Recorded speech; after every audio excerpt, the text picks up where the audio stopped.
오늘은 이제 사마천의 사기 내용들을 좀 이야기를 하려고 합니다. 제목은 이렇게 붙여보았습니다. 사마천, 울분 속에 역사를 쓰다. 원문을 한번 소개하겠습니다. 사마천의 글인데요. 풀이라면 이렇습니다. 가령 만약에 이때 복자는 사마천 자신을 낮추어 가리키는 말입니다. 가령 제가 복법수죄, 법을 어겨 죽임을 당하였다면, 뒤에도 이제 이야기를 하겠지만 사마천은 사형을 받습니다. 야 구망일모. 그렇다면 그것은 마치 구 아홉 마리 소에서 망일모 하나의 털 하나를 잃어버리는 것과 같을 것입니다. 여기서 구일모라고 하는 사자성어가 만들어졌죠.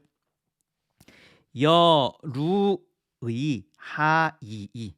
그렇다면 루이는 개미나 땅강아지를 이야기합니다. 즉 벌레들과 어찌 다르겠습니까? 이세우 불여 능사절자. 이 또한 세상 사람들은 불여 능사절자. 능이 사절. 이때 사절은 절개를 위해 죽었다는 말입니다. 능이 절개를 위해 죽었다라고도 생각하지 않을 것이며, 특 이위 지궁죄극. 특 다만 이위 생각할 것입니다. 지궁죄극 지혜가 다하고 죄가 지나쳐 죽었을 것이라고 생각할 것입니다. 불능 자면 졸취사의. 그래서 스스로 죄를 면하지 못하고 끝내 죽어버렸을 뿐이라고 여기겠지요. 사마천의 이 글은 보이만서라고 하는 이만에게 보내는 편지라는 글에 실려 있는데요. 이 글을 옮겨보면 이렇습니다. 판결대로 사형을 당했다면 9마리 소에서 터럭 하나 빠지는 정도에 불과했을 겁니다. 땅강아지나 개미 같은 하찮은 것과 무슨 차이가 있겠습니까?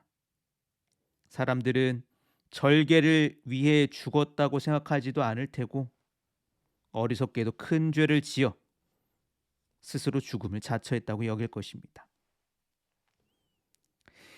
자, 왜 그는 이런 글을 썼을까?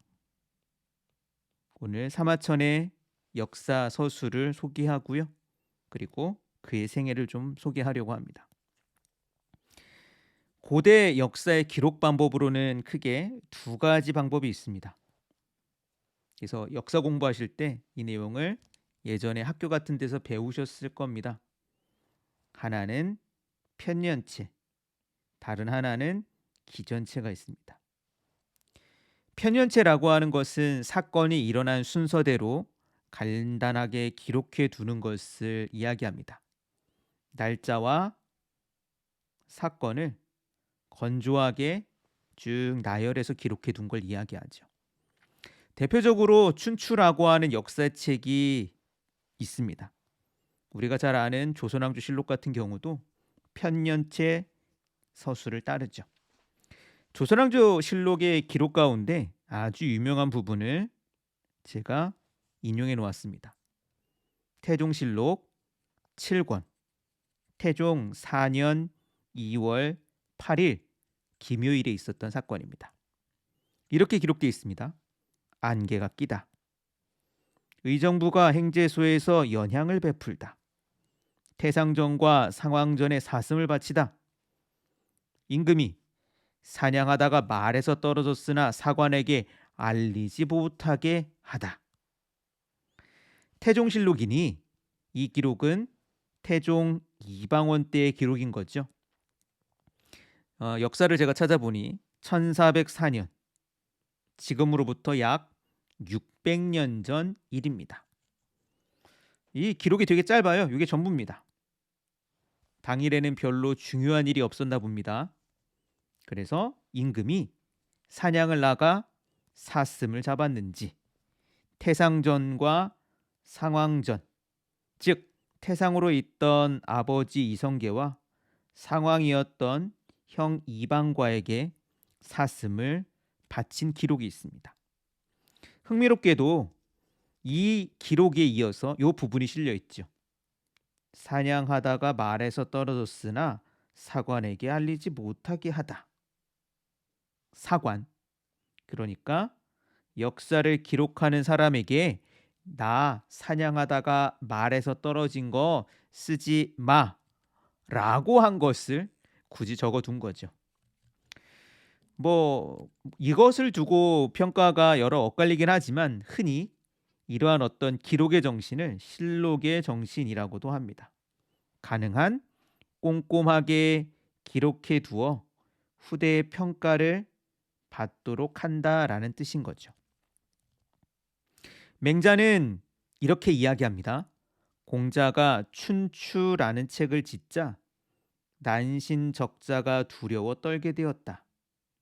난신적자, 즉 세상을 어지럽히고 못된 놈들이 두려워 떨게 되었다는 거죠. 맹자의 주장의 맥락을 따르면 이렇습니다. 춘추라는 이 기록이 남겨지면 후대의 평가가 있고 이 평가를 두려워하기 때문에 난신적자가 두려워 떨게 되었다. 이것을 다른 말로 포평이라고도 합니다. 포평이란 좋은 것을 기록하여 후대에 칭찬하도록, 다르게 말하면 포상하고, 나쁜 점은 욕을 먹게 폄하한다라는 뜻으로요. 옳고 그름을 따져 판단할 수 있게 한다라는 거죠. 이런 어떠한 이제 춘추의 포평은 후대에도 아주 중요하게 남아 있습니다. 기록을 통해 거대한 평가의 현장이 열린다는 거죠. 그런 면에서 어떤 이제 맹자나 공자가 이야기했던, 특히 맹자가 이야기했던 역사관은 하나의 어떤 공적인 정의 실현, 이런 역할을 합니다.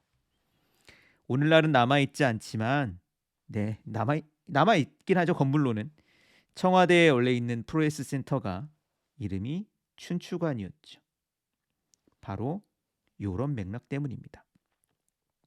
자, 근데 이게 편년체 방식의 기술이고 그 특징이고 그런 정신이라면 기전체는 그럼 왜 뭐가 다를까? 기전체는 본기와 열전으로 나누어 기술하는 방식입니다. 오늘 소개하는 사마천의 사기가 대표적인 기전체 서술이죠. 사실 사마천의 사기로부터 기전체 서술 방식이 나왔다라고 이야기할 수 있습니다. 우리가 흔히 사기라고 책을 뭉뚱그려 이야기하지만 한 권으로서 만들기에는 너무 많은 분량이고요. 하나의 책 안에 이 책을 나눌 수 있는데요. 크게는 본기, 세가, 열전으로 나눌 수가 있습니다. 본기는 천자, 즉 황제의 이야기입니다. 고대 전설로 전해지는 5명의 제왕, 즉 오제라고 하죠. 이들의 이야기에서 시작해서 하본기, 은본기, 주본기로 이어집니다. 즉 저 먼 옛날 있었던 과거 고대 전설의 시대에서 이후로 하나라, 은나라, 주나라, 고대 중국의 왕조를 이야기하고, 그리고 이 주나라 이후 어지러운 시대죠. 흔히 우리가 이 시기를 춘추 전국이라 합니다. 주나라 왕실이 힘을 잃어버리고 그 아래에 있던 제후들이 치열하게 서로 다투는 시기인 거죠. 이 춘추 전국은 앞에서 이야기했던 공자의 춘추와 한나라 시대 유향이라는 사람이 쓴 전국책의 이름에서 따서 만든 표현입니다. 춘추 전국. 자, 이 주나라의 이후 춘추전국에 혼란기가 있고 이 혼란기가 어떻게 정리되는지 우리는 잘 알고 있죠. 바로 진시황의 진나라가 통일합니다. 이런 까닭에 본기에서는 하, 은, 주 본기 다음에 진본기와 진시황 본기로 이어집니다. 이처럼 사마천의 사기, 특히 본기, 그래서 사기 본기라는 표현을 씁니다. 이 본기를 통해서는 시간 순서대로 역사를 쫓아갈 수 있습니다. 그래서 총 12본기가 있는데요. 쭉 내려와서 사마천은 한나라 무제시기 인물이거든요. 그래서 한나라 역대 황제 차례대로 또 글을 만듭니다. 효문본기, 효경본기, 효무본기.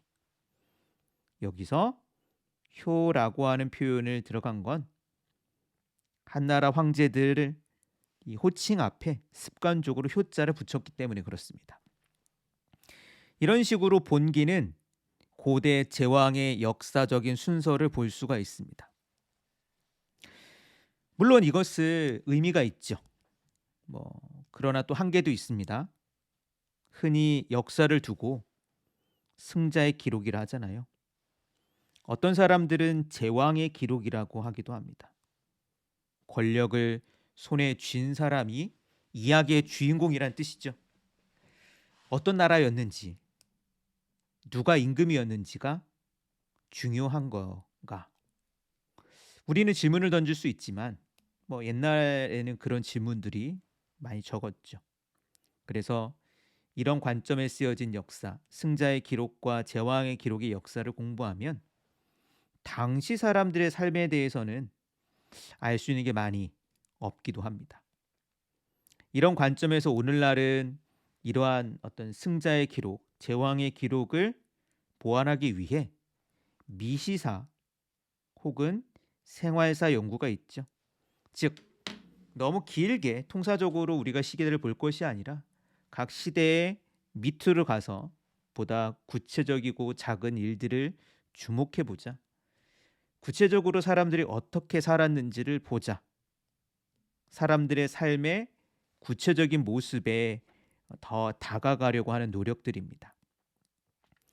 사마천이 기전체를 쓴 것은 넓게 보면 비슷한 문제의식이라고 할 수 있습니다. 사마천의 문제의식은 제왕의 이야기만 담기에 춘추전국의 어떤 역동적인 시대상을 이 제왕들의 이야기로만은 담을 수 없다고 생각했던 거죠. 그런 면에서 사기는 본기 아래 세가가 있습니다. 세가는 본기의 이 역사적인 어떤 제왕의 이야기를 보완하기 위해 덧붙여진 기록입니다. 춘추전국 시대에 등장한 다양한 제후국의 역사를 담았죠. 예를 들어 제태공세가라는 책이 있습니다. 제나라 태공 이야기입니다.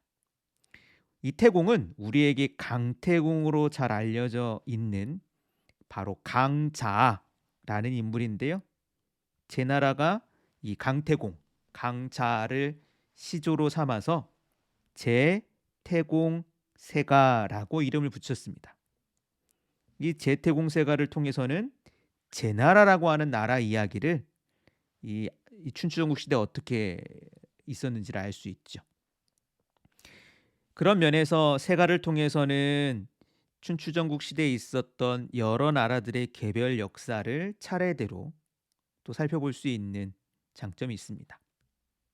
즉 본기가 아주 굵직한 큰 흐름을 보여준다면 세가는 그 아래 작은 흐름들을 보여주는 기술인 거죠.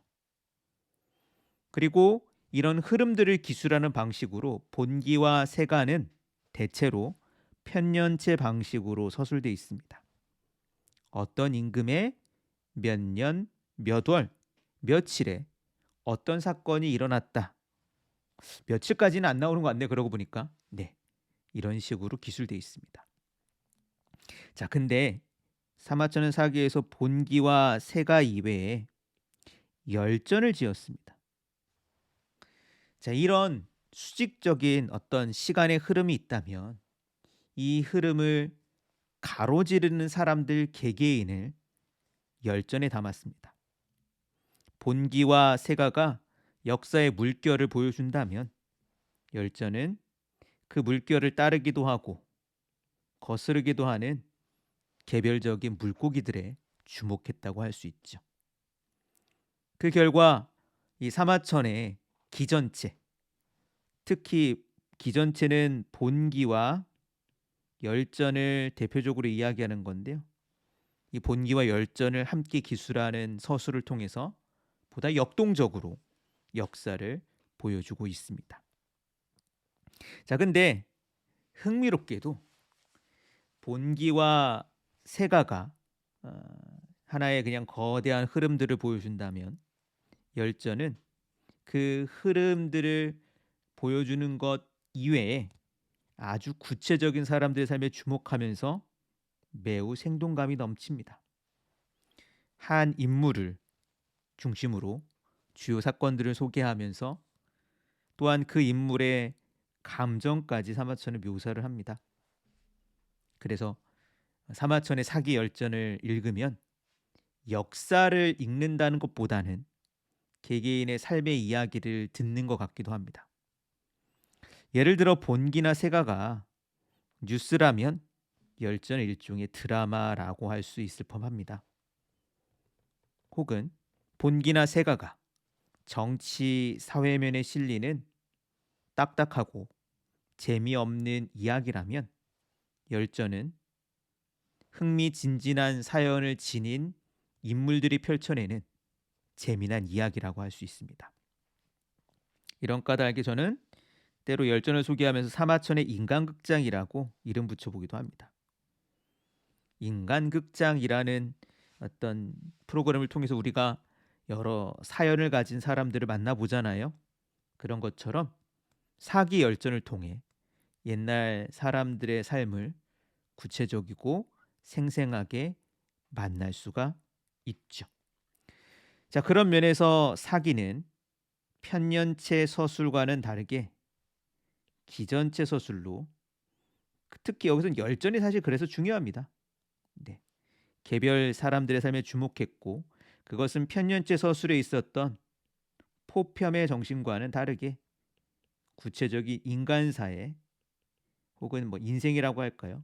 이런 데 주목했다는 점에서 큰 차이가 있다라고 할 수 있습니다. 이어지는 문장은 사마천의 그런 커다란 포부가 실려 있는 문장입니다.